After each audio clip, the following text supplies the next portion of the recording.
Ya, korupsi merupakan kejahatan luar biasa. Kejahatan korupsi pun dapat dipidana maksimal seumur hidup, namun kenyataannya hukuman yang diberikan kepada koruptor masih dianggap terlalu ringan dari kejahatan yang dilakukan. ICW juga mencatat bahwa rata-rata tuntutan hukuman kepada koruptor pun 4 tahun 1 bulan penjara pada 2020 lalu. Lalu, apakah adil?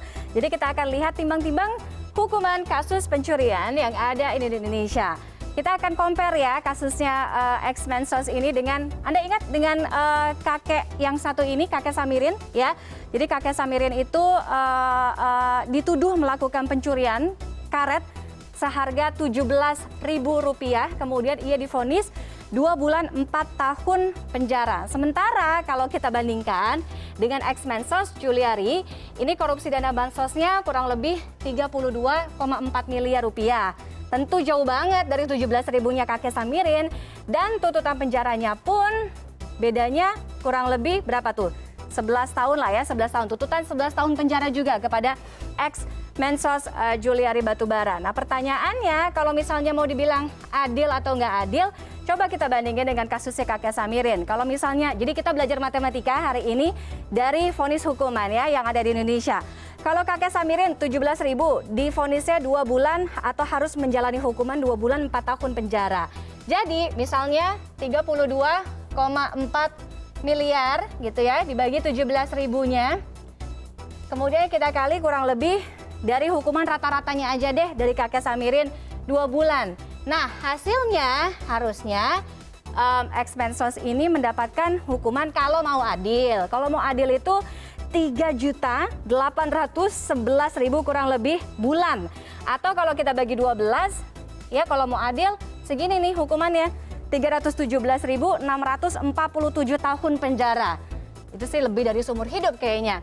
Belum lagi kita lihat perbandingan kasus ex-Jaksa Pinangki dengan Nenek Saminah, ingat yang dituduh melakukan pencurian 3 buah kakao seharga Rp2.000.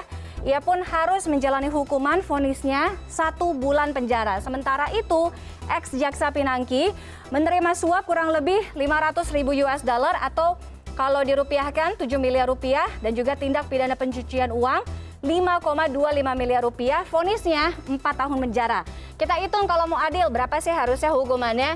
7 miliar ditambah 5,2. Jadi kurang lebih, mudah-mudahan matematika saya benar nih, 12,25 M dibagi kasusnya Nenek Saminah 2.000 tuh kan ya kakaonya. Kemudian kita kalikan dengan 1 bulan penjara. Jadi harusnya kalau mau adil juga, ex-Jaksa Pinangki ini menerima vonisnya itu bukan 4 tahun, tapi 6 juta, nih banyak banget, 6.125.000 bulan, atau kalau kita jadikan tahun kurang lebih 510.000 tahun penjara. Oke? Nah, itu tadi kalau misalnya kalau kita mau bandingkan ya. Kita tahu bahwa kejahatan yang dilakukan koruptor ini nggak bisa dianggap sepele atau nggak bisa dianggap ringan. Selain nominal kerugian, kejahatan ini pun mengorbankan tidak sedikit rakyat. Misalnya, di kasus ex-Mensos ini ya, dana bansos. Padahal kita tahu uang ini merupakan bantuan sosial buat masyarakat yang terkena dampak COVID-19. Kalau kita hitung, misalnya, apa yang bisa dilakukan dengan 32,4 miliar rupiah? Gede banget pastinya. Untuk zaman sekarang susah lagi pandemi. Ini adalah paket dalam bansos. Saya ambil aja contohnya misalnya beras.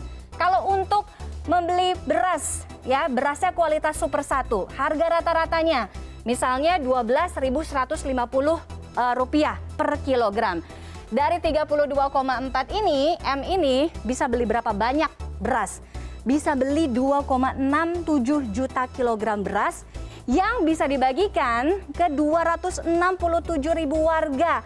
Masing-masing dapat 10 kilogram hari gini. Nah, ikan kalengan, ikan sarden kalengan juga masuk kan dalam paket bansos. Kalau 32,4 miliar rupiah ini bisa beli berapa ikan, bisa dikasih berapa ikan ke masyarakat. Kita lihat misalnya rata-rata ukuran ikan kalengan ini yang ukuran 500 gram itu kan harganya kurang lebih Rp20.000.